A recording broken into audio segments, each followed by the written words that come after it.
এই শালা এই শালা আমি তোর ফেনিতে নিয়ে গেছি কি করার জন্য? হ্যাঁ, তোর ফেনিতে নিয়ে গেছি কি করার জন্য?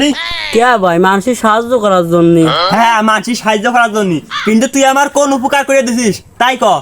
কে ভাই আমি তো আপনার সাথে হাত মিলিয়ে মেলা মানুষেরই সাহায্য করলাম। আরে আমি তোর যে কাজের জন্য নিয়ে গেছি তুই কি আমার সে কাজ করে দিছিস?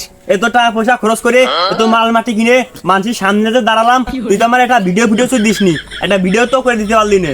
Video footage? কিসের ভিডিও ফুটেজ? আমি তো যে কাজের জন্য নিয়ে গেছি তুই কি আমার সে কাজ করে দিতে পারছিস? এত টাকা পয়সা খরচ করে এত মাল মাটি কিনে আমি বন্যা কবলিত মানুষের সামনে যে দাঁড়ালাম, তুই তো আমার একটা ভিডিও করে দিলি না। ওখানে আমি ফেসবুকে কি আপলোড দেবো? ভাই আপনি লোকজন দেখানোর জন্য গিয়েলেন ওই জায়গায়। ভিডিও না করলে আমি খাবো কি?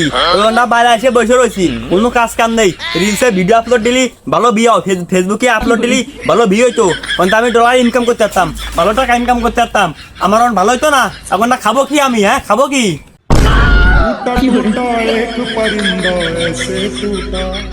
ভাই আগের তে জানলি আমি আপনার সাথে যেতামই না। এ তুই যাবি কি রে? তুই নিয়ে গিয়ে তো যাবি। তুই আজকে আমার টিমিতে বাদ, একদম বহিষ্কার। যা, সাওয়াল করে একটা ঠিক মতো কাজ কাম করতে পারে না, সাওয়াল করে নিয়ে গেলে একটা আমি তো জানি গোপনে ইবাদত করলে আল্লাহ তাআলা খুশি হয়। এ ভাই আবার কি বুঝলো? এই সস্তা পোলাপানের সাথে থাইয়ে আজকে আমার জীবনটাই শেষ।